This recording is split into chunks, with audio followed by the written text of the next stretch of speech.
Our story begins with an emergency on planet Earth. One day, a mysterious red flash suddenly appeared on the horizon. Then, after these incredible events, a crowd of superhumans with white hair and red eyes appeared in the world. These beings were different from ordinary people in both appearance and ability, but they came to our world to bring destruction and death to the planet. These creatures had incredible powers, and they frightened ordinary people. The population of the planet could not get used to their appearance, and passers-by were frightened when these creatures showed their extraordinary abilities. We see a boy wearing a red jacket and a cap with a red dot. Behind the boy is a ruin, and he himself is wondering where he is. The boy holds his hands to his head and says that he has made a mistake. At this time, a bright red light comes on over his head. The boy surrenders to the questions, has he become superhuman? In order to maintain order, a superpower bureau was created, because you can't just leave superhumans who can't control their abilities unattended. Therefore, the creation of such a controlling organization was necessary. And our protagonist is one of the members of this organization. The main character's name is Wu Tu, and soon he will become a superhero himself to super people. The boy is dressed in a special uniform, with a special gun in his hand, and his eyes burning red light. "No way I'm letting it explode!" With those words, the boy in the red t-shirt rips off the special collar that most likely controlled him, but the boy forcefully threw it off and threw it away. The boy was insanely happy that he was finally able to get rid of that collar, the boy enthuses. Indeed, that boy didn't lie to me. I finally got that Arab collar off. The boy has wanted to get rid of it for an incredibly long time, but only today he was able to do it. The boy says he can feel the power filling him. He says those lame, weak working men are no match for him. The boy is so glad he took off the collar that limited his strength, but now that he's rid of it, there's nothing stopping him, and he can feel the incredible strength in him again. The freed prisoner felt an incredible power within him. He shouted that this was his true superpower. This was the divine power he had been restricted from all this time. But nothing could stop him now. But suddenly, a white cloud appeared over the head of the escaped captive, from which a boy in a red uniform appeared. He quickly disarmed the fugitive, and with a special device with an electrical charge on the end, immobilized the criminal, and disarmed him.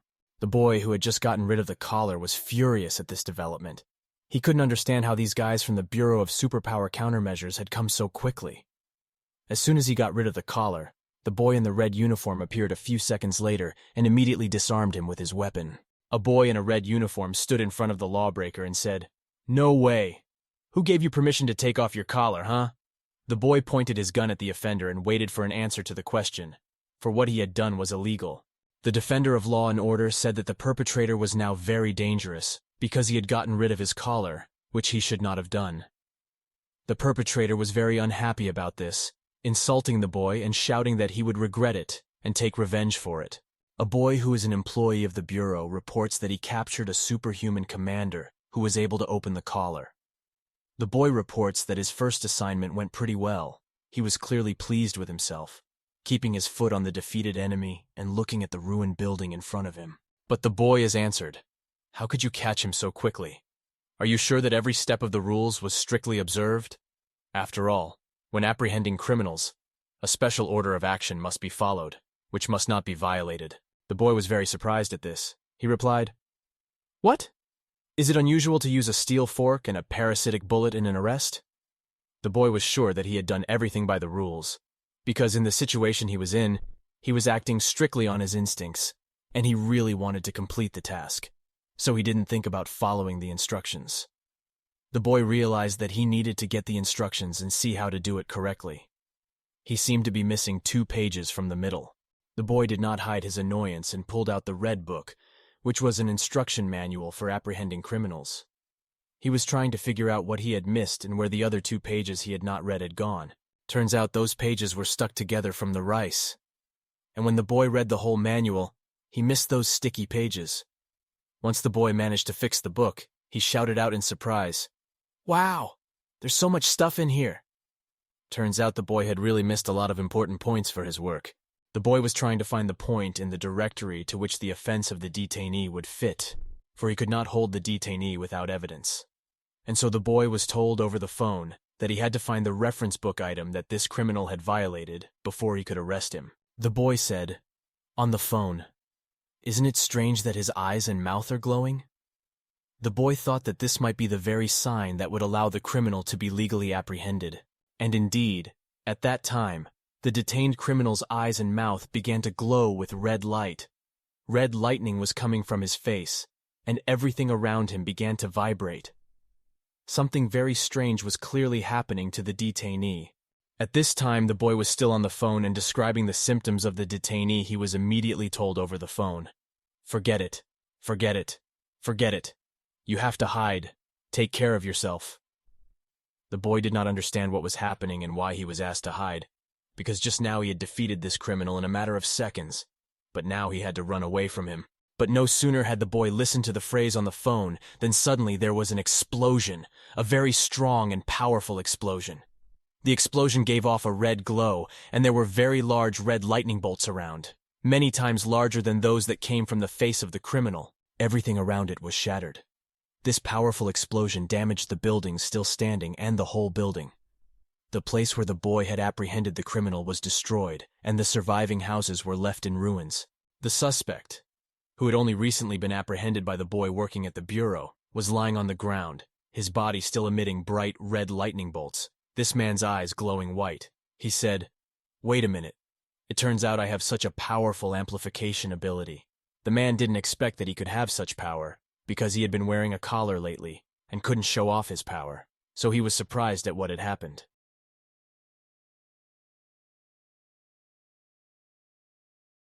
The main character's name is Wu Tu, and as you might have guessed by now, he's a superhuman. And as you may have realized, his life is the age of superhumans.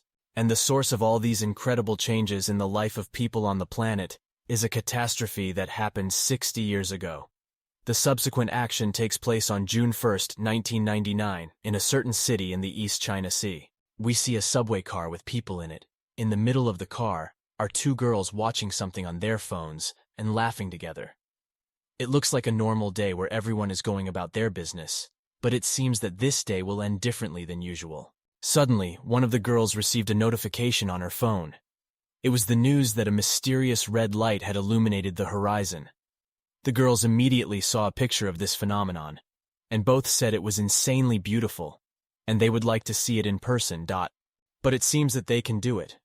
Behind them, the girls felt a red glow, and they wanted to turn around to see what caused this sudden red light. And one of the girls realized that they are much closer to the scene than they thought. She told her friend to turn around and look with her at what is happening behind their backs. The girls turned around, and together they saw this red glow and red flash on the horizon of the planet. They were amazed by such beauty, and together they could not take their voices away from this natural phenomenon. Everyone else in the carriage also paid attention to it, except for the boy who was sleeping next to the two girls. Everyone around them was amazed by this natural phenomenon, and could not understand the reason for it. Suddenly, the boy who was sleeping next to him started making strange noises. First, he started coughing some red light, and strange noises started coming from him. After a few seconds, the boy's hair turned white, his eyes turned bright red, and a blue light started coming off of the boy. There were strong vibrations coming from the boy, and it was clear that something terrible was about to happen. The bright light coming from the boy became brighter and brighter, and a few seconds later there was an explosion. The explosion was unbelievably strong. Everyone around suffered from it, and the whole subway train was completely destroyed. The cause of the explosion was this boy who suddenly got some superpower and couldn't control it. Everyone inside the car was hurt, but one of the girls in the carriage did not die but flew up. She could not understand what was happening. Her voices were also red. She was floating in the air and did not understand why she could not fall. All the others had long ago fallen down from the subway car, but she jumped up and could not control her being in the air. While somewhere down below the subway car in which she was recently riding with her friend was on fire, at the same time this girl is flying in the air and doesn't understand how she does it. The girl wonders, "Am I flying?" She can't understand the reason for this strange phenomenon, but nevertheless, she is the only one who managed to survive and who managed to fly up without falling down. Initially, the girl could not control her flight. She helplessly waved her legs and arms in the hope of stabilizing her flight, and after a few minutes the girl still managed to do it, and she felt the inner strength and was able to control her free fall in the air. The girl felt an inner strength and was free to fly upwards on her own. She began to enjoy the process and realized that she had suddenly learned to fly in a few minutes. In the great square lay the bodies of dead people. Hundreds and thousands of bodies that had not been able to survive the disasters caused by the appearance of superhumans and the appearance of that strange red glow on the horizon. All of these people had died because of the anomalies that had occurred during the appearance of the superhumans, including explosions and other emergencies. One of the workers asked his colleague if the cause of death of all these people was hypothermia and lack of oxygen. Then why were all the bodies completely crushed, and why were there no whole bodies left? The coworker could not understand why all these bodies were so badly damaged because hypothermia and lack of oxygen leave the body intact. But this was different. His colleague replies that he heard that during that red flash on the horizon, many people suddenly flew high and couldn't control it. Apparently that's why so many bodies were damaged. People just couldn't control their flight and started falling to the ground en masse. The worker remarked that everyone used to adore superpowers, but now it leads to injuries and deaths. Superpowers no longer make people happy. They only cause irreparable harm. His colleague replied that invented superpowers are only in comic books, and when an ordinary person has superpowers, his body simply cannot withstand such loads. And indeed, the appearance of superpowers did not become something pleasant for people. Many people began to suffer because of it. Superpowers became a grief and a problem for many. After all, not everyone is able to control it and benefit and enjoy it. For all the time of the existence of these superpowers, a large number of examples have accumulated when people were not able to cope with their sudden talent. For example, one of the men suddenly starts to burn from the inside out. His fire ability and fire superpower causes the combustion itself, causing several deaths and injuries. The man was unable to control his superpower, and therefore caused harm not only to himself, but also to those around him. There were hundreds and thousands of people like him. Also, a wave of mass self-destruction of telepaths went around the world. No one knew that telepaths could see. They learned to understand and see what they couldn't before, and that's what destroyed them. They started to self-destruct, because no one could understand them and what they see. So for a long time this tragedy continued, and in the end, superpowers became a terrible dream for all mankind. For they brought only grief and death. Superpowers did not bring anything good to mankind. Superhumans caused harm to themselves, as well as to those around them. In a short period of time, there have been many more examples of superpowers harming a person. For example, we can see it from the news. For example, there was a car accident. According to eyewitnesses, it is likely that the deceased had the ability to see through objects, which made him unable to drive the car normally. Another example, the victim acquired the ability to control water. Because of this, accidentally dehydrated his body and the bodies of his friends.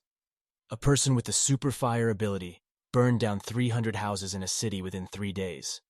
Thus, every day there was news of some superhero doing irreparable damage. After the red flash, more and more superhumans with new abilities appear. The harm they cause to mankind is constantly growing. Many people run away when they see a superhuman appear and try to stay away from them. Many people start calling for help as soon as they notice one of them near them. The conflict between ordinary citizens and superhumans escalates. Events become a real catastrophe and gradually lead to a terrible war. After all, people cannot understand people with superpowers, and super people cannot understand ordinary people. Each of them thinks that the others are wrong, and each of them thinks that they deserve to exist. And that's what leads to the beginning of terrible events. Different people with different abilities unite in order to defend their right to exist, because in fact, they are not to blame for the fact that they got superpowers, but everyone around them begins to hate them. This all leads to a large-scale war, in which the armies of all countries of the world participated. People with different superpowers confronted their recent friends. In the end, the conflict between the ordinary population and the superhumans buried the usual orders and customs, and they were replaced by chaos and destruction. No one could control the situation and the order of the world anymore. The superhumans did not want to give up. They did not consider themselves guilty for everything that was happening. But people blamed them, because this war destroyed more than 80% of the population, and people used all the resources they had to destroy the superhumans and restore order. There were a lot more people, but not all of them got the abilities. This war wiped out almost the entire population of the Earth, and the remaining humans were mired in mutual hatred and endless fighting with each other. As a result, the superhumans completely lost the war, and the ordinary population in endless suffering completely lost its fighting spirit. The superhumans did not have the strength to overcome a superior opponent. Ordinary people were much more numerous and knew how to control their powers and how to deal with their abilities, unlike the superhumans who had only recently received their superpowers and did not know how to handle them properly. The two sides of the war, having suffered enormous losses through the suffering of ordinary citizens and superhumans, still managed to reach a truce after some time, thus creating a completely new world order, one that they and their children will live under. At 9 p.m. on June 15, 2231, an explosion went off in the third dormitory of the Sanitation Bureau staff. Shards and parts of stones were flying around.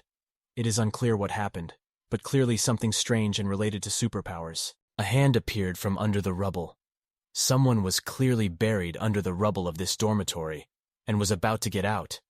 The hand was trying to find air, and this person wanted to get out. It was unclear how he was there and what led to this. 5 hours earlier. A boy in a red uniform with red eyes picks up an orange-colored can in his hand. The boy is happy that it is chicken noodles, and he decides to eat them in the evening. The boy likes chicken noodles very much, and when he has them, he eats them with pleasure. The main character, Wu Tu, is a hard worker and a superhuman. When he was 6 years old, he discovered his superpower, and now he has been working as a cleaner for 15 years. The boy cleans the garbage from the streets of the city with his superpower and helps people. His work is really very responsible and important. He serves for the benefit of peaceful people and civilians who do not have any superpowers. So that's his life. To work and live for the benefit of ordinary people who do not have superpowers and help them. The boy has the superpower of being able to lift large weights, so he can lift large garbage cans and clean them. The boy can lift a large iron container filled with garbage and dump all of its contents into a large trash can. His captain is very pleased with him and is really happy to have this boy in his squad. The captain himself wonders how the other units do their jobs without superhumans, because it is much more difficult. Yeah, in this day and age, superpowers are the original sin. As soon as a man is born with superpowers, he must be sent to a difficult and dangerous job. After the Lost War, people with superpowers are used as workers in the most dangerous professions. They can help a man where he can do nothing. That's why superheroes have become ordinary hired hands.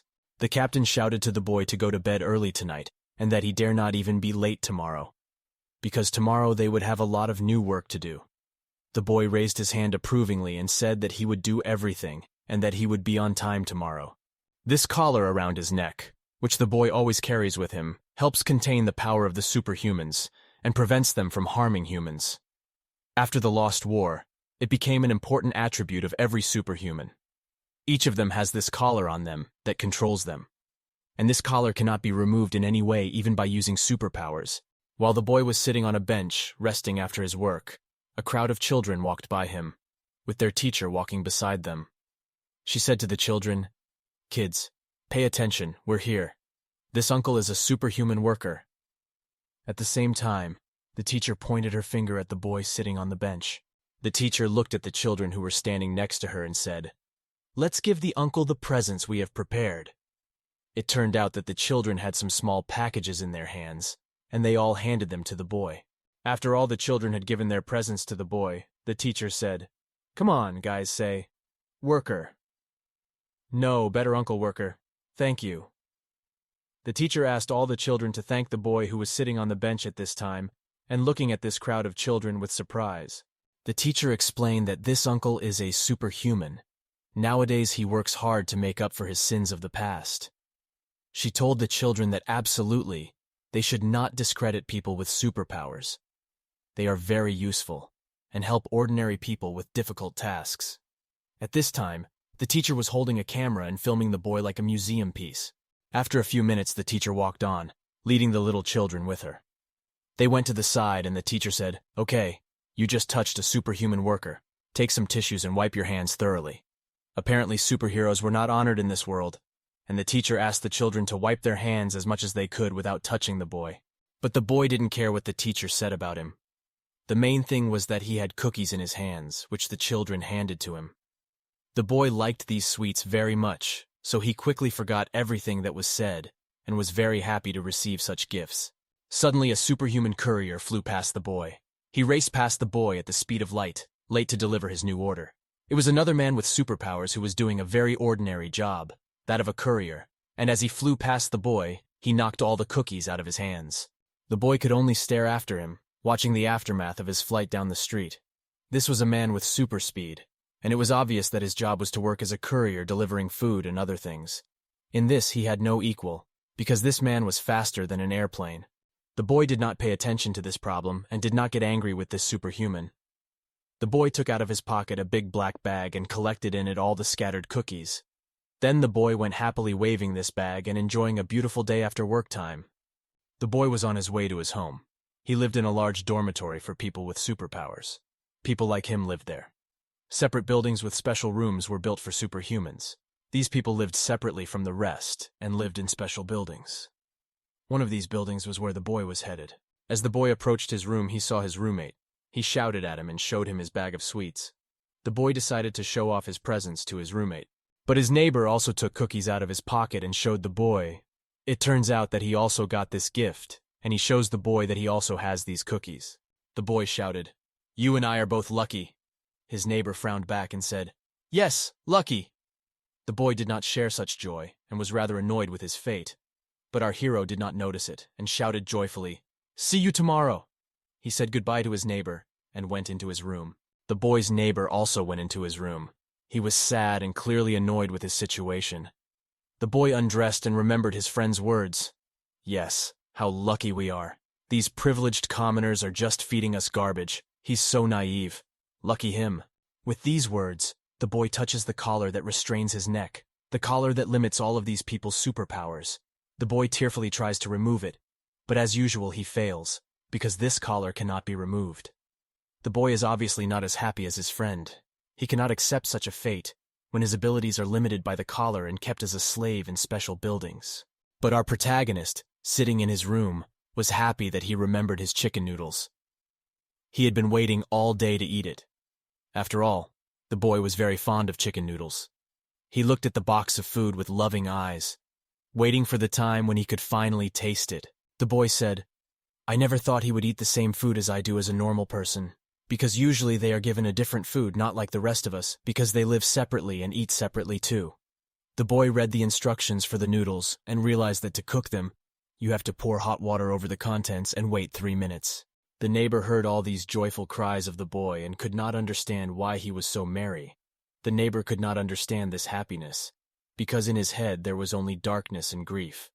For he could not accept such a fate of his own, and could not accept the position of the superhumans and his own position. He could not understand why all people live with ordinary happy life, and they are imprisoned in this place. He decided to use his power, because using power in small amounts was not limited by the collar. The collar could only limit the manifestation of powerful power. So the boy pulled the fork toward him, his hand and the fork itself covered in a bright red glow. But at the same second, an announcement appeared. "Attention! Illegal use of superpowers detected!" This announcement came from the collar, which restricted the boy from any and all uses of superpowers. The boy was very jealous of his neighbor, because he could so easily live in this illusion of a happy life. How the boy envied his neighbor, because he did not feel any happiness and joy from this life. He was only filled with anger and disappointment. Meanwhile, the announcement was getting louder and louder. "Attention! Stop the illegal use of superpowers immediately. If the boy continues to use his superpower, the collar will take action to stop it." The boy didn't care anymore. He was so frustrated and immersed in his thoughts that he didn't pay attention to the alarms. The boy was sure that the time would come when his happy neighbor would realize that he was deceiving himself and could not go on living like that. The boy was so angry that he completely forgot about the collar, which was restraining him and which had been sending him warning signals for several minutes. The boy remembered about it only when he heard the phrase, "Punitive measures are loaded. Taking measures in 3, 2... The boy had completely forgotten about the objects restricting him, but it was too late. Suddenly there was an explosion. This explosion was felt by everyone in the building. The collar took an exceptional measure to limit the use of superpowers. The boy did not obey the restrictions and warning, so an emergency measure was taken and a big explosion ensued. All the neighbors felt it. There were cracks all over the building, and it seemed that the whole house was about to collapse. The boy just boiled his noodles and anticipated a very tasty dinner, But this explosion clearly disrupted his plans. Now he had to worry about surviving and not die under the rubble of the destroyed house. After a few seconds, the boy could no longer control himself and fell to the ground. The cracks were getting bigger and bigger on the walls of the building. The whole room of the boy was destroyed, like the room of the other residents of this building. The explosion caused irreparable damage to this building, and the boy would obviously not be able to have a delicious dinner of his favorite noodles. The boy who caused all this to happen doesn't realize what he has done. Energy is coming out of my body. There were multicolored lightning bolts all around the boy. His whole body was covered with different light patterns. He couldn't understand how he was doing all this, and why the collar didn't manage to limit his energy and his power completely. After a while, the glow around the boy's body disappeared, and he fell to his knees, exhausted.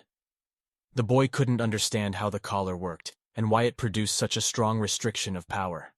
Because of this, the entire building was destroyed, and his room was now gone as well. The boy rested his hands on the ground and tried to think about what had happened to him. The boy realized that it looked like he had lost a lot of blood after the first surge of power. The iron was getting harder and harder to control. His body was just on the verge of survival. Was the superpower getting out of control after the collar was removed? He tried to think and understand what was happening to him because he had never felt such a superpower manifestation, and this was the first time he had seen such consequences.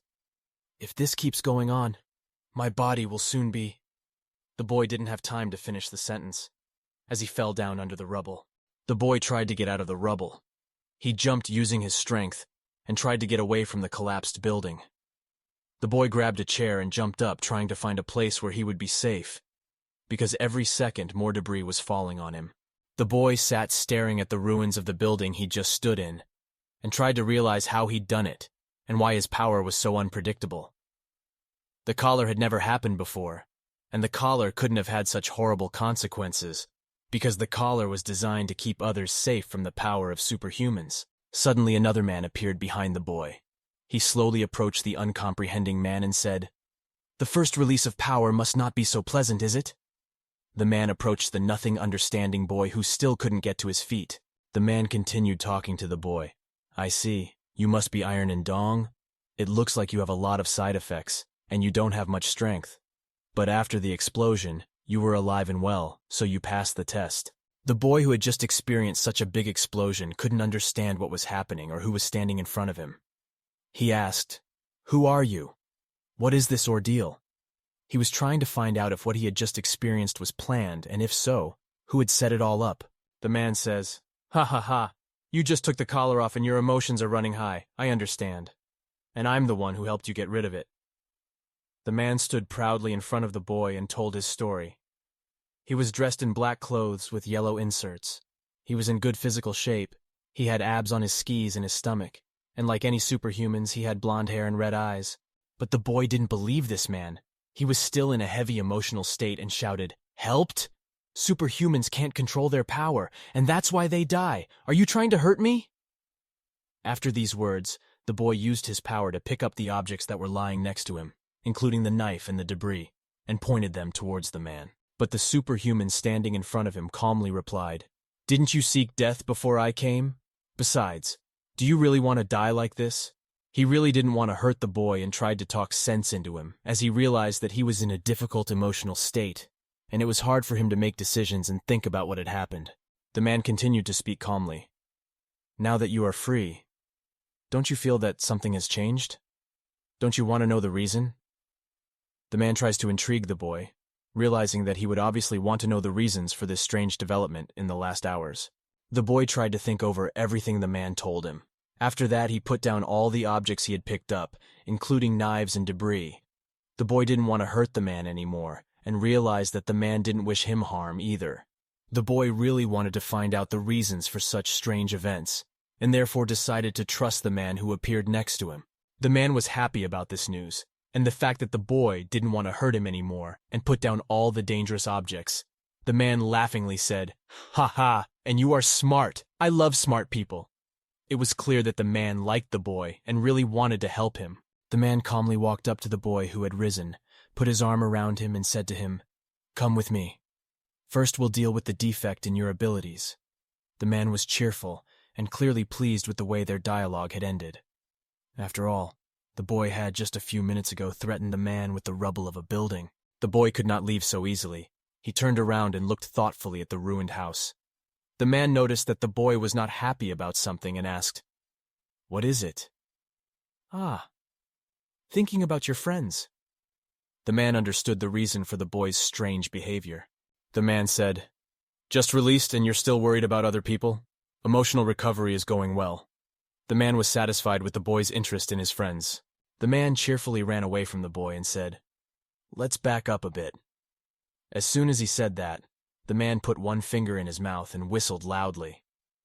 The boy still didn't understand what was happening and what would happen next, but he decided to trust the man. After the man whistled, he bit off the small tip of his thumb and blew on it. The finger was in his palm at the time, and the man was obviously doing some kind of trick with his superpower. After the man blew on the finger on his palm, he threw it at the place where the ruins were and where the house where the boy lived had recently stood. The man thoughtlessly threw the glowing finger, which shone and made some sounds, and flew straight into the ruins of the house. As soon as the man threw his finger at the ruins, he turned away and led the boy away from the former home for the superhumans. But the boy heard a large explosion behind him, destroying what remained of the building that still survived. The boy asked the man where his finger was and where he had put it, but the man replied that it was all bullshit, and the boy would soon learn everything and get used to everything. But the boy turned around to look at the explosion and saw the ruins of the former house explode for many meters, and those who were under the rubble may have finally perished. The man told the boy to forget everything that had happened before from now on, because now everything would be different. At that time, he took the boy away from the epicenter of the explosion that was destroying the surviving remnants of the building. The man said that from that moment on, the boy also became a superpower of the new world. The boy was not worried about that at all. He was worried about his friend who was a roommate and stayed in the building. He was worried about his friend who was always optimistic and happy about the smallest things. But in the midst of the rubble from under the slabs of the destroyed building and from under other debris appeared a hand. This hand was holding the very can of noodles, which the boy wanted to cook for dinner. This hand was clearly a living person, and this man did not resign himself to his death. A few minutes later, rescue workers arrived at the ruins of the building. They wondered how the hell such a big explosion could have happened, even assuming the cleaners had gotten out of control. After all, the purifiers usually regulated the superhumans and could use force against them, but even the power of the purifiers couldn't produce such an explosion. The rescue workers were screaming and trying to find someone under the rubble, and after a while they did find someone who had survived. They called for help and said that this boy needed to be pulled out quickly. They were holding a boy in their hands. The boy was still unconscious and gave no signs of life. Some of the slabs had crushed him. The rescuers questioned whether the boy was alive or dead, and were surprised to see not even a scratch on his body. But the boy had a scar all over his body, and the rescue workers asked his colleagues if the scar looked familiar to him. But a colleague of the rescuer said that it's not important now, and first we need to pull this guy out from under the rubble and help him come to his senses, because if the boy dies, they won't be able to ask him anything or find out. 30 minutes later, the action shifts to the Superpower Bureau. Branch 3 of the sanitation building. One of the officers informs his colleague that the victim in the East Labor dormitory is awake.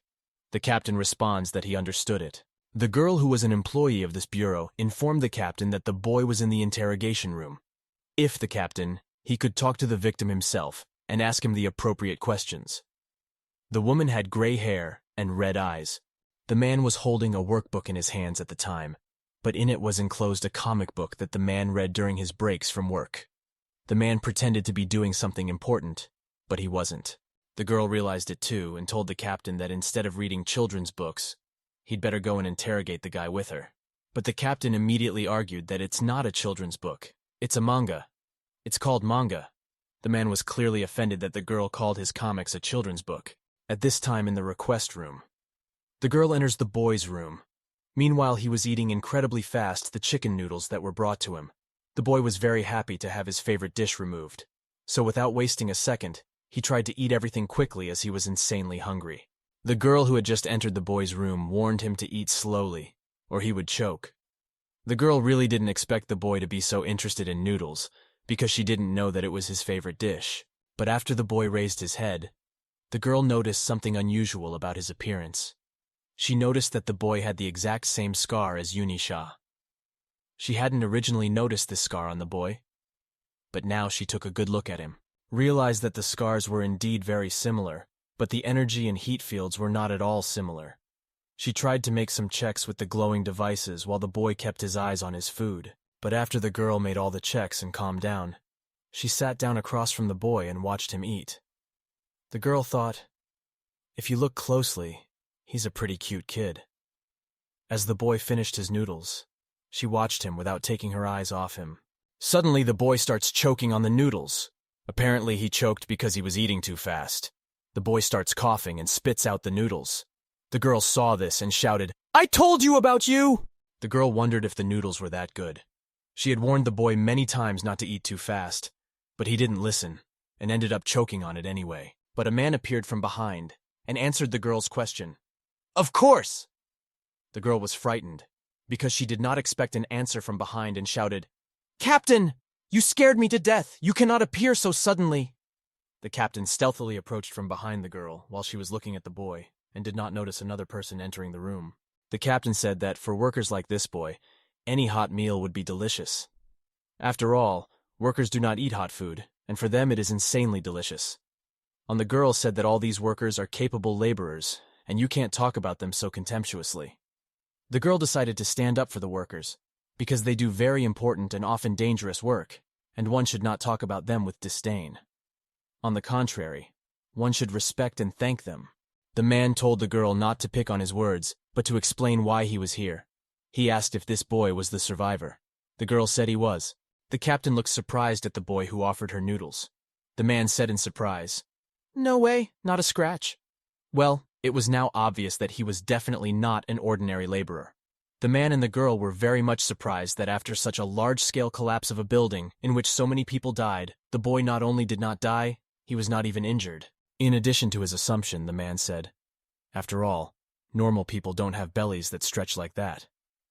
At this time, the boy had finished the last can of noodles and was now sitting contentedly on a stool with a huge belly after eating all that had been put on the table. The boy was very happy because he had finally tasted the chicken noodles he had been dreaming of for a long time, and now he was sitting contentedly on the stool and realizing how lucky he had been. The captain was handed the paperwork that contained the boy's physical characteristics after some tests had been done on him.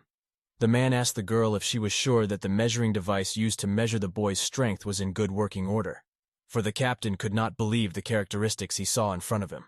The girl replied that, to be honest, she wasn't really sure about it. After all, they had done the study several times, but each time the indicators were different points. Each time they wanted to measure a particular indicator of the boy, it was constantly different, so they couldn't determine the exact indicators. But the thing was, every time, the numbers were further and further away from normal. The bone density readings were some of the highest the captain had ever seen. He couldn't believe his eyes, and the fact that a living person could have those readings. The captain decided to put aside the document with all the characteristics and finally talk to the boy. He asked, "Boy, what do you remember about your birth?" The man wanted to find out some information about the boy's birth, for it could provide answers to his questions. It was obvious that the boy was an unusual person, but the boy didn't understand what the man wanted from him.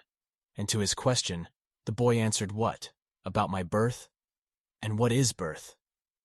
The boy did not understand what these words meant, so he just looked with his big red eyes at the captain, hoping to hear some familiar word and understand what they wanted him to say. The man realized that he had forgotten an important detail, because these workers only know about their life as cleaners, and the life of ordinary people is unknown to them. These people do not know some details about people's life, and things that are familiar to all people. So the boy needs to explain these things in simple words that he should understand. The man tried to explain it in other words. "Well, what do you remember about your youth?" The boy didn't understand that either, and asked again, "Youth? What's that?"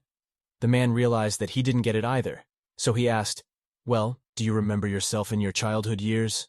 The boy once again answered with incomprehension, "What are childhood years?" The man was frustrated with himself and didn't know when to question him further to make the boy understand. So he said to the girl, "Do they raise these working men like cattle? Do they even tell them anything about life?" The man really didn't understand how the boy could not know such basic things about life, but the girl replied that after all, the more these superhumans know, the more dangerous they are. And maybe that makes sense. She said that because of this approach, their jobs have been getting easier every year lately. After all, these working people do not ask any questions and just carry out orders in their work. And so the girl doesn't even know whether to be happy or sad. She said it with sadness, looking at the boy. The man said to the girl, "Okay, forget it. Let's get on with it." According to the Bureau, the guy was first registered 19 years ago. The girl interjected in surprise. 19 years ago? Wasn't that the same time you took Yunishu into your custody? The girl realized that the term 19 years reminded her of something, and remembered the boy that the captain had taken custody of exactly 19 years ago. Without answering the question, the man said, "I have an idea. Boy, come with me." With these words, he beckoned the boy to follow him and follow all his instructions. The man said he had to figure out what scale strength the boy possessed. Since all the indicators in the documents could not accurately determine the boy's power level, since none of the experiments had succeeded. So the man has to figure out the level of the boy's powers himself. The man also said that the girl was coming along with them. After that, the girl obediently said, "Got it, okay, I'm on my way." The action moves to the practical test room. The man enters the dark room and turns off the toggle switches for the CCTV cameras. The CCTV cameras should not be working so as not to record all the research and experiments that the man will conduct here with the mysterious boy. The girl behind the man's back asked him, "Are we turning off the camera again?" There were questions about it again last time. The man didn't care. Now he wanted to check who the boy really was. An alarm sounded in the room, and an electronic voice announced, "Attention! The video surveillance system has been disconnected. Reconnect the system as soon as possible." But the man ignored this alarm and turned on a special device. The man told the boy to stand in the middle of this device, and the boy obediently agreed. The man said that the boy's reported superpower readings are extremely high. The physical readings are also abnormal. The man hypothesized that the boy's superpower was physical strength. Since the man had not yet encountered anything like this, he was left to speculate and hypothesize. The woman interjected, "Physical strength? Isn't that the ability of those monsters roaming outside?" The girl couldn't believe that the boy had gotten that power. The man replied that it was precisely because of these strange assumptions that the higher-ups upstairs should not know about all this. He said that their job is to analyze how the boy is different from the monsters and what powers he has. The man asked the woman to give the boy a boost of specific energy. The girl asked the man in surprise, "What? But we don't give specific energy to anyone in the tests. It could be very dangerous." The girl could not believe that even though they had turned off the surveillance cameras, they were going to violate all the rules and regulations so much, because it could hurt the boy. The man said that nothing would be wrong and that this would be just part of the boy's ordeal. The man asked the girl if she had forgotten how the boy's belly got bigger from 50 cans of noodles. And now the boy is standing as if nothing has happened and is ready for a new challenge. So the man is sure that everything will be fine and no harm will happen to the boy's health. The woman agreed. Then the girl took something out of her inside pocket and threw it to the boy with the words, "Eat this." The boy caught the red bundle and put it in his mouth. The boy swallowed the item without even taking off the wrapper, and the girl shouted, "Did you swallow it with the wrapper?" But the boy didn't even pay attention and calmly said, "Yes, the taste is a little strange, something a little warm." But no sooner had the boy finished the sentence than he felt an incredible warmth inside him, as if the boy had drunk boiling water. He shouted out, "What? It's bloody warm!" The boy turned red with steam coming out of his ears and nostrils. It felt like water was boiling inside the boy. The boy could not tolerate the enormous temperature inside him. The boy felt incredibly warm and his face turned red. He couldn't understand what was happening, but he guessed that it was because of this object he had swallowed. But after a while, the boy felt an incredible surge of immense power. Lightning appeared around him, and the light illuminated the whole room even brighter than it was. The boy felt an incredible surge of power. He felt that he could do absolutely anything. The captain calmly observed everything that was going on, and after a while he said, "It must be time to start the tests." He held the remote control in his hands and pressed the power button. A couple seconds later, a huge pipe flew out of the wall towards the boy. This pipe was heading straight towards the boy, and there was nowhere for him to hide from it. The boy realized that the only way was to destroy this object that could destroy him. The captain told the boy to use his superpower. He urged the boy to attack this object. The man understood that the boy, now under the fear of mortal danger, must show his highest power and show his maximum capabilities. But the boy was initially very much frightened. He did not expect that suddenly a deadly danger could appear, which would threaten to destroy him in a few seconds. So in the first few minutes, the boy tried to run away from this object and try to hide somehow. But soon he realized that he would have to face it one-on-one and destroy the danger. The boy decided that he could overcome this threat and tried with all his might to stop the object. And he succeeded. He had never felt so much energy and ability before. He easily defeated the threatening object and destroyed the pipe. The captain and the woman were very much surprised. Shrapnel from the struck object was flying everywhere. And the man shouted, "Ooh! It's even stronger than I thought!" And not obviously did not expect such strength from the boy, because after taking this drug that the girl threw to him, the boy showed incredible abilities. The boy jokingly shouted that it was all because he had eaten well. The boy was very pleased with his strength, and his red eyes shone even brighter than usual. He was pleased with his strength and with Tema, that he was able to face such a serious danger by himself. The boy shouted out that he felt inexhaustible energy. One by one, he delivered the strongest blows to the obstacle and shattered the stone slabs in his path. The boy was showing incredible abilities and strength. Around the boy are flying various pieces of debris from the obstacles that he has just broken with his incredible strength. The boy's eyes light up and he really wants to continue using his incredible skills. He didn't expect to be able to do this, and he was shocked at what he was doing. But after a few minutes, the boy collapses. His energy seems to be running out. After all he had just done, it was no wonder. The boy had used up all his energy and was now lying there, breathing heavily. The boy spoke heavily. "I'm done." The captain and the girl approached the boy to see if he was okay. The girl replied that she would figure something out so she wouldn't have to pay for this mayhem like she always did. Apparently, she and the captain had been doing a lot of illegal experiments with the Nine, so they would have to pay for the ruined inventory the boy had just destroyed. But the girl promised to think of something. To avoid this, the man replied to let the woman think about it. But later, right now the man was busy with other things. A man asked a woman, "Tell me, can an ordinary man endure such a thing?" The girl replied that a man could not. The two of them looked at the boy with interest and tried to understand who he was and why he had such incredible strength. The man took another look at the boy and said, "I'm 90% sure that the superhuman the Bureau is looking for is none other than this guy." Turns out the Bureau was looking for one superhuman, and the man realized that most likely that person was right in front of him right now. The girl asked if they should now report it to the main office, because if they had found the man, they should report it. After all, this is the office's task and they should contribute to its fulfillment. The man asked the girl, do you want to send him to the main office? Do you want him to be tortured like they tortured me?"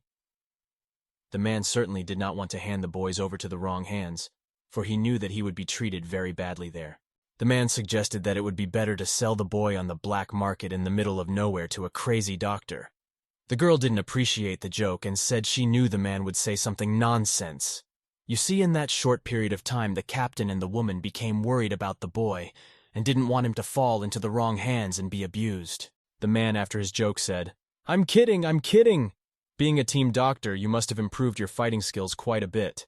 In fact, after his joke, a girl jumped on the man and tried to choke him. Since she didn't like the joke, the man said that if we're serious, it's better to keep it a secret to avoid any unnecessary trouble. The most important thing now is to find an argument to keep this boy with us, and not to transfer him anywhere else.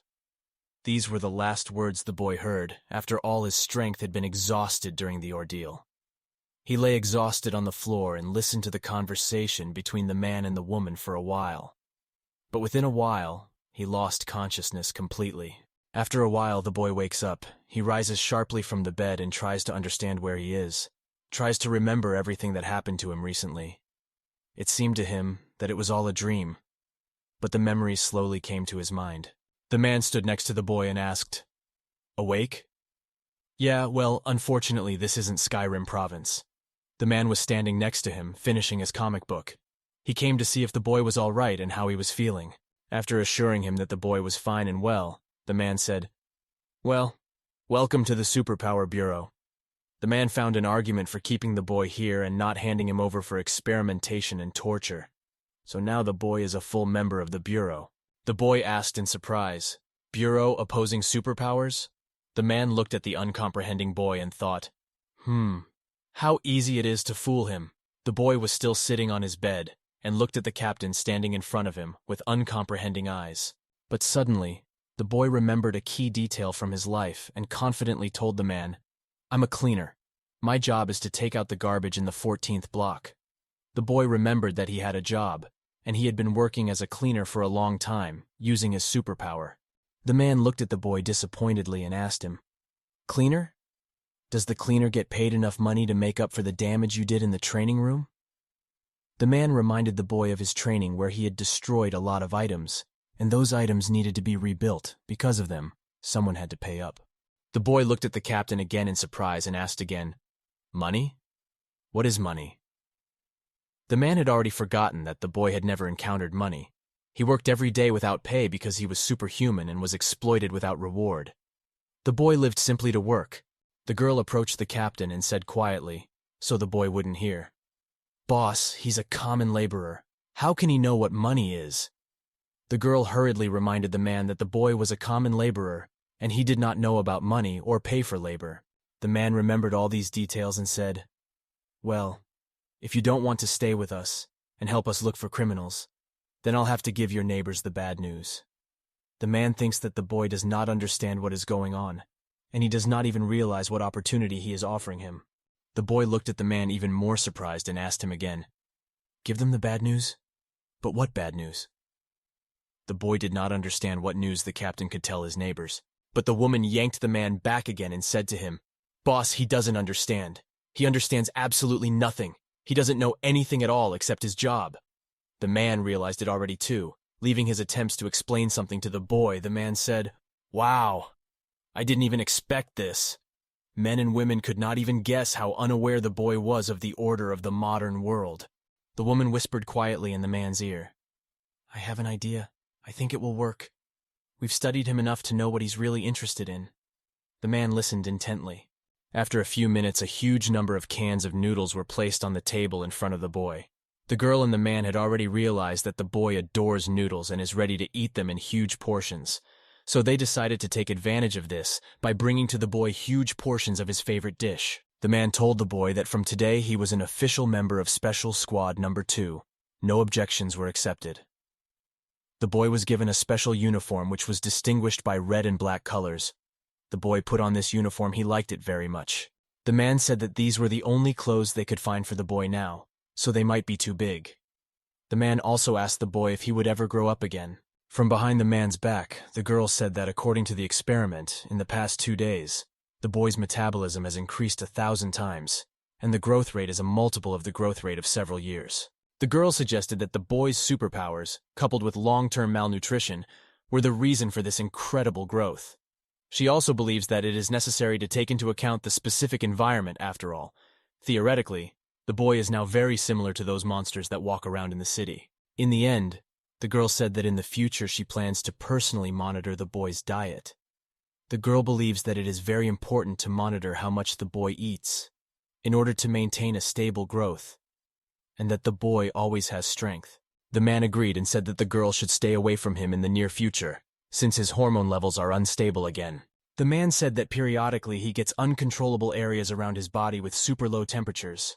Snow can fall quietly around him or water can freeze. The girl asked the man in surprise, "Again? Every time I tell you to go for a mandatory checkup, you ignore it." The girl resented the fact that she had warned the man to check his health more often, but he did not listen to her. And now it's his own fault that he has problems all the time. She said that she seems to have spoiled him, and today the man is obliged to go with her for a checkup, as it may affect their future together and violate the plan. So the man is obliged to check his health. The man didn't want to do that. So he said that today he had to go out on the town to tell the boy about the new responsibilities of his new profession. "Shut up. Don't even argue with me on this subject." The man had no choice but to obey and go with the girl to the medical checkup.